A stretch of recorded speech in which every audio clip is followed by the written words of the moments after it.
Conversa de classe com Maíra Tangerino. Mentes únicas em conversas plurais.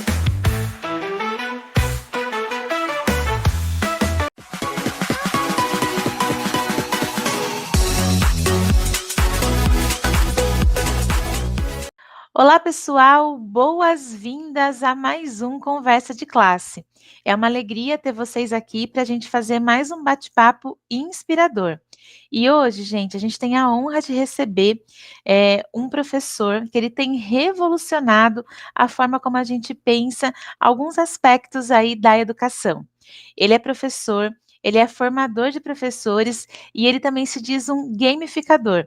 Ele tem uma metodologia incrível que tem impactado como a gente olha a gamificação, juntando ela com educação. Eu estou recebendo aqui o professor Victor Mena e eu já combinei com ele aqui nos bastidores que a gente vai começar mandando aqui a primeira pergunta. Vitor, você tem mais de uma década de experiência em sala de aula.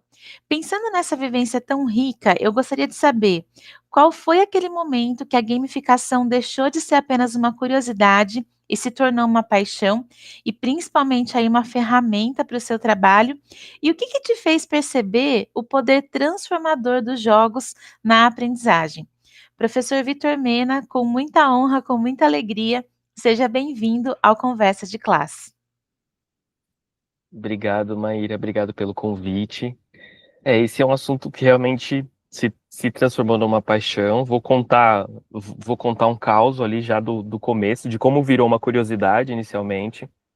Eu estava trabalhando como educador de laboratório em uma escola e tinha vários projetos ali com o pessoal da biblioteca, da informática. A gente criava vários projetos inovadores e os alunos sabiam que eu era meio doidinho. E aí um aluno chegou para mim e falou: Vitor, você sabe fazer jogos? Aí eu falei: não sei, mas a gente pode aprender, vamos ver. Aí eu comecei a pesquisar, descobri o tal do Scratch, a tal da programação em blocos, comecei a criar uma oficina junto com o Renato Farias, que também tem trabalhado com educação maker, faz um ótimo trabalho. E nós criamos essa oficina de games. E quando a gente estava planejando, eu pensei assim, nossa, mas e se a gente pegasse essa oficina de games e construísse ela como se ela fosse um jogo, como se fossem fases de um jogo, que os alunos têm desafios, que os alunos vão aumentando o nível e tal. Eu fiquei pensando, nossa, isso ia ser legal. Aí eu comecei a pesquisar, lembrando, isso tudo aconteceu antes de ChatGPT, isso foi em 2014.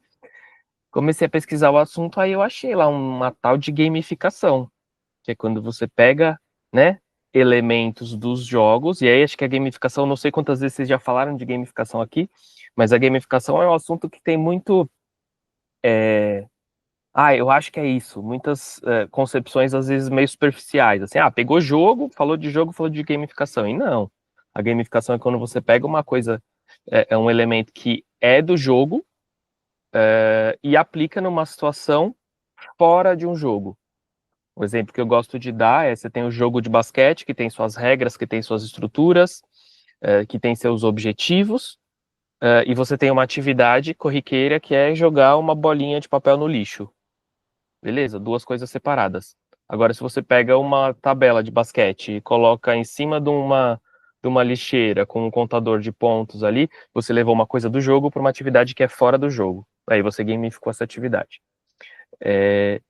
Então, e aí eu apliquei essa oficina com alguns elementos ali de gamificação, estava experimentando, e isso passou a estar presente em todas as minhas atividades. Criei cursos para professores com gamificação, utilizei bastante a gamificação com os meus alunos na resolução de problemas, comecei cada vez mais criar jogos e entender, né, esse potencial do aprender por meio do jogo, e aí acho que eu vou falar um pouquinho mais dessa minha concepção da gamificação ao longo da nossa conversa. E começou a virar uma paixão à medida que eu vejo o impacto disso, e é uma coisa que eu adoro fazer. Eu adoro criar narrativas, eu adoro pegar elementos gráficos de jogos e transformar. Eu adoro entrar em um monte de site de... Gente, fé nos nerd também. Tem fé nos nerd. Tem muita ferramenta que os nerds de RPG criam que a gente pode usar. Então, assim, criador de mapa, criador de personagem, criador de mundo, tem muita coisa legal. Eu vou compartilhar isso tudo no final do podcast. Vitor, que exemplo inspirador, né? Uma provocação dos alunos te levou aí a ampliar o seu repertório sobre gamificação. Até você pergunta assim, quantas vezes vocês já falaram de gamificação no programa? Você sabe que o Conversa de Classe tem muito essa característica, assim, a gente pode ter, sei lá, 20 entrevistas falando de gamificação, mas eu sei que a sua vai ser exclusiva por conta dessa experiência tão rica, né? Que você já compartilhou aqui com a gente, né? E na sua biografia tem uma coisa que é interessante, né? Você fala da metodologia Gama, que propõe o uso de jogos para apoiar o planejamento do professor e ampliar aí o repertório quando a gente está falando principalmente de metodologias ativas, né? Eu queria que você falasse um pouquinho aí da metodologia Gama, mas que você também trouxesse na resposta, né? Quando a gente pensa num cenário que demanda muito de professores e professoras, como que o Gama consegue simplificar, né, enriquecer esse planejamento, sem que a gente tenha que adicionar uma camada de complexidade usando aí a gamificação? Beleza. O Gama, ele transita entre a gamificação e a aprendizagem baseada em jogo, né? Aprendizagem baseada em jogo, só trazendo a diferenciação para o pessoal que está ouvindo. Gamificação que eu comentei, você pega um elemento de jogo e adiciona numa atividade. A aprendizagem baseada em jogo é quando o jogo em si é o objeto de aprendizagem. Você não tá... Se você perguntar para uma pessoa durante uma atividade gamificada, ele vai dizer, tô fazendo uma prova, tô fazendo uma atividade, tô jogando papelzinho no lixo. A atividade principal não é o jogar. Agora, se, sei lá, a pessoa tá jogando um jogo sobre meio ambiente, o que ela vai responder? O que você está fazendo? Estou jogando. A resposta é estou jogando, porque o jogo é a atividade principal. Enfim, eu falo que o Gama transita porque ele é... Ainda bem que ele tá aqui atrás, peraí. Calma aí.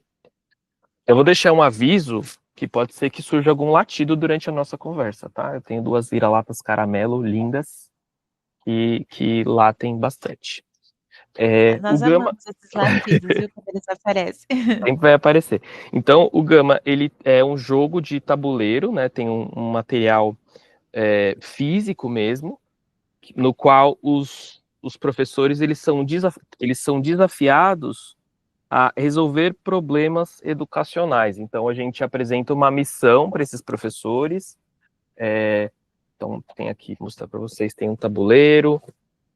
Apresentamos uma missão, que é uma situação de sala de aula, e aí os professores, eles usam esse tabuleiro para escolher as cartas de estratégias, de recursos, de atividades específicas dos alunos que eles vão aplicar, e ao longo desse jogo eles vão tendo que balancear o nível de aprendizagem que ele vai construindo, tendo que balancear a construção da autonomia, que quanto mais autonomia ele vai construindo com os alunos, ele consegue usar atividades mais complexas, ele consegue fazer coisas mais complexas.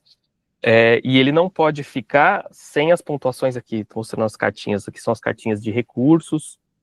Ele não pode ficar sem recursos, tempo, nem energia.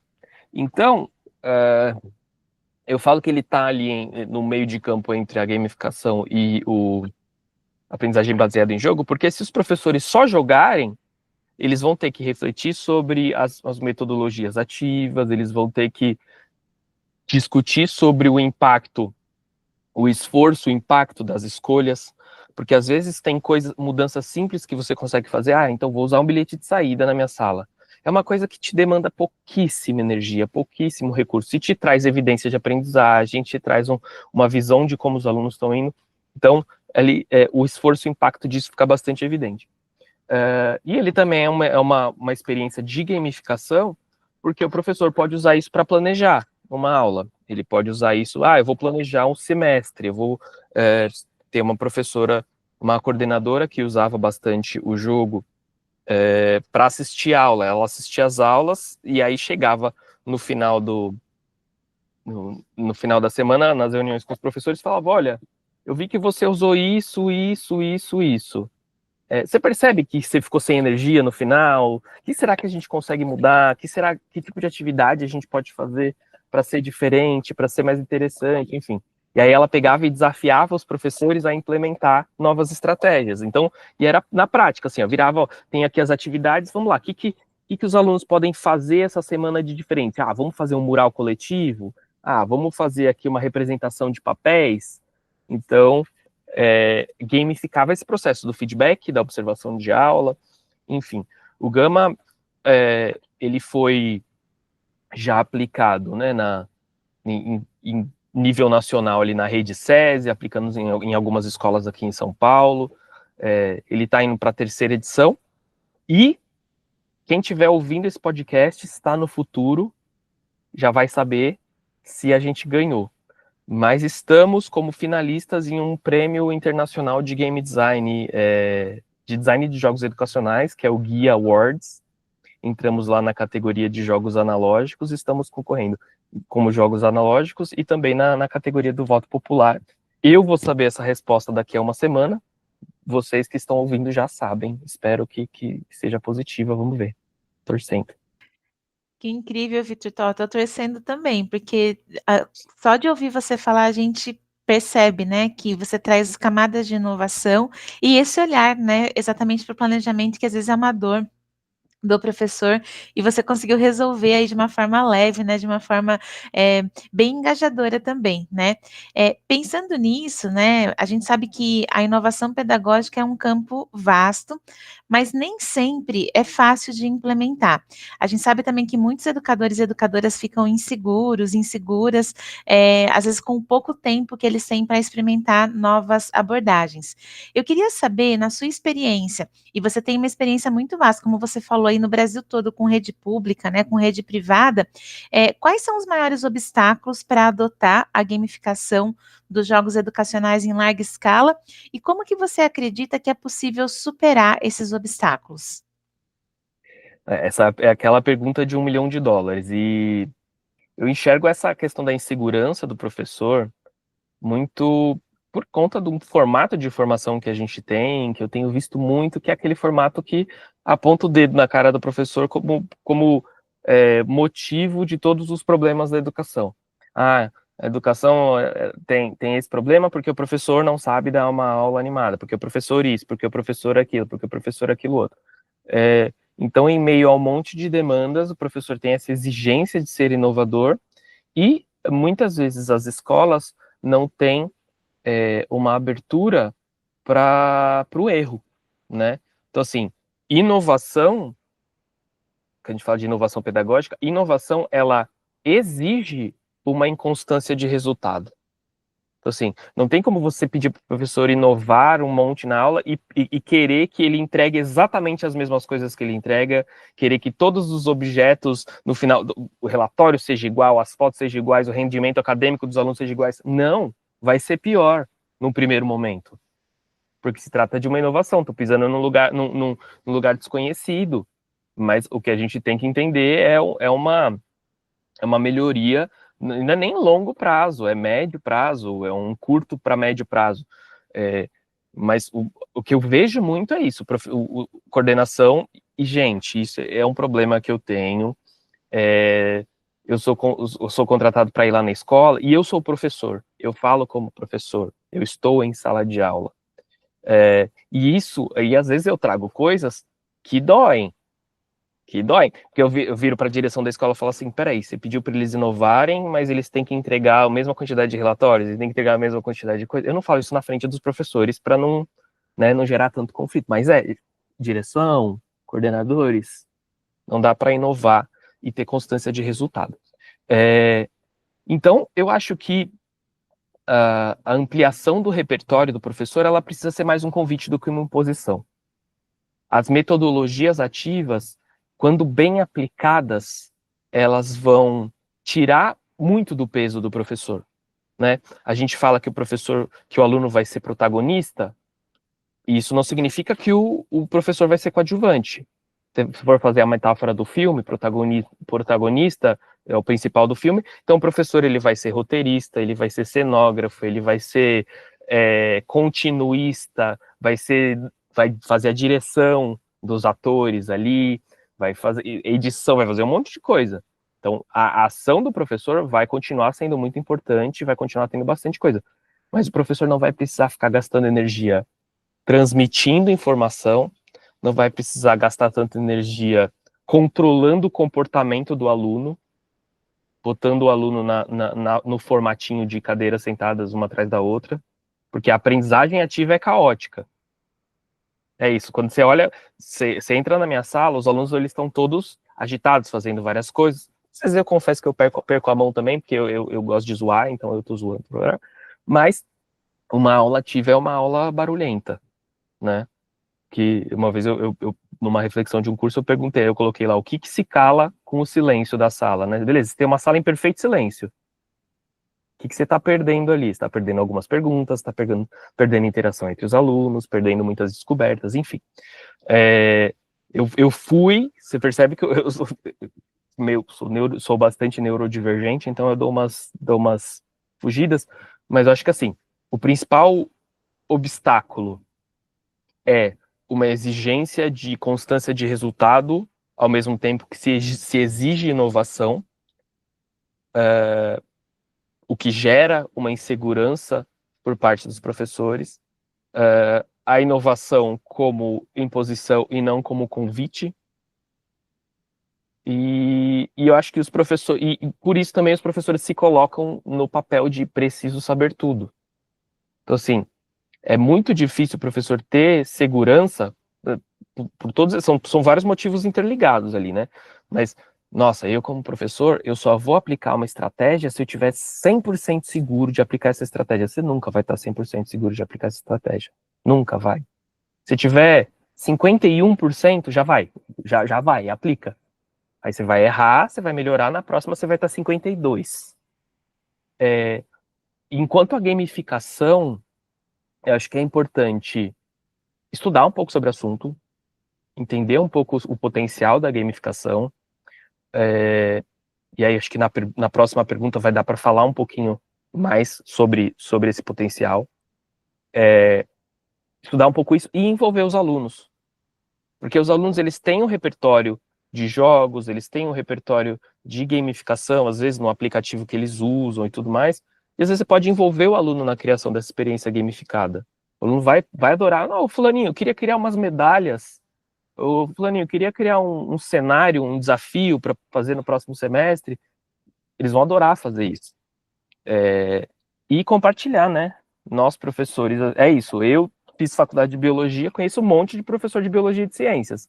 Por que eu preciso criar 100% dos recursos educacionais que eu vou usar em sala? Por que eu não posso criar uns, compartilhar com o meu colega que criou outros, que compartilha, e a gente cria uma rede de compartilhamento de recursos, e assim, todo mundo trabalha melhor, trabalha um pouquinho menos, né? Mais qualidade de vida. Vitor, que resposta incrível, assim, né? Eu sempre conto para as pessoas que vêm aqui no programa, as pessoas que são entrevistadas, que o nosso público é de docentes, mas também tem muitos graduandos que acompanham conversas de classe. Então, acho que você trazer, né, essas perspectivas, esses vários holofotes aí que você foi acendendo, né, para a gente, ajudam também a gente a entender um pouco melhor, né, como que a gente pode levar isso para o dia a dia, para a prática docente, né? A gente está caminhando aqui para o finalzinho, e eu queria te trazer aqui uma última pergunta, né? Quando a gente olha para o Brasil, a gente vê várias realidades educacionais. Eu queria saber como que você adapta e personaliza as suas propostas de gamificação para que elas sejam efetivas em contextos aí tão distintos, né? E como que você acha que a gente pode garantir que a gamificação ela seja inclusiva e acessível aí para todas as pessoas?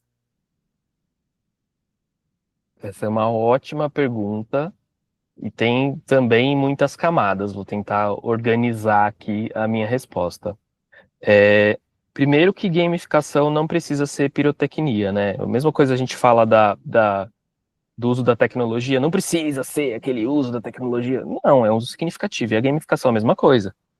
Não precisa ser uma baita de uma experiência gamificada. Às vezes você criou uma narrativa simples propôs ali 1, 2 escolhas para os estudantes, essas escolhas vão criar um impacto ali nas próximas atividades, você gamificou. Você fez uma narrativa interativa, tem alguns elementos de gamificação ali. Às vezes você apresentou um problema como um cenário fictício. Vou dar um exemplo. Essa semana eu fiz uma atividade com os alunos, eu criei e aí usei inteligência artificial para me ajudar nos desenhos, porque eu sou péssimo com artes. Embora tenha criado o jogo, eu sou bom em organizar as coisas, não sou bom em desenhar nada. Eu criei uma atividade sobre máquina simples, na qual eu apresentei para os alunos um planeta, e eu cheguei para eles e falei assim: em volta do sistema solar X existem 5 planetas, blá blá, blé blé, bli bli, bló bló e Carlos Eduardo. Essa é uma piada, a minha esposa, quando ouviu falando isso, ela falando essa piada clássica de Vitor. Eu tive essa ideia, sei lá quanto tempo, eu sempre faço essa piada nas minhas atividades. Aí os alunos dão risada e tal. Enfim, eu apresentei esse planeta Carlos Eduardo, e no planeta Carlos Eduardo tem uma espécie específica que eles são muito fraquinhos e eles não têm as mesmas tecnologias que a gente. Então, eles têm dificuldade de arrastar coisas muito pesadas, eles não conseguem levantar nada, eles não conseguem... Então, lá tem uma pessoa que está presa embaixo de uma árvore, os colegas não sabem como tirar, e aí eles têm que usar o conhecimento deles de máquina simples para poder resolver esses problemas. Tem ali uns materiais de referências e tal. Então, eles têm que prototipar e fazer os desenhos para poder mandar para esses aliens. E aí, a minha intenção é que eles fizessem bons esquemas. Não... Tem alunos que escrevem. Eu peço para fazer esquema e ele descreve o que precisa ser feito. Eu falei, não quero descrição. Se você for escrever, tem que ser em Bliblish, que é a língua desses alienígenas. Aí eles escreviam blá blá, bli blu, bli bli, escreviam em Bliblish, ficou muito fofo. Mas aí eles fizeram todos os esquemas, enfim. E o que eu usei? Eu usei papel para imprimir as atividades e usei material de papelaria para eles fazerem os protótipos e os desenhos, uma atividade gamificada. Então, eu acho que para personalizar, primeiro a gente precisa entender o potencial, que não muitas das coisas, e aí eu tento ser pé no chão para falar disso, mas se você for pesquisar por gamificação em sites, no YouTube, você vai ver muita fala superficial sobre assim, gamificação é motivar os alunos com o jogo. Gamificação é dar medalha, nível, ranking, competição. E, cara, dá para ser muito mais que isso. Porque os jogos, eles são criados pro jogador aprender enquanto joga.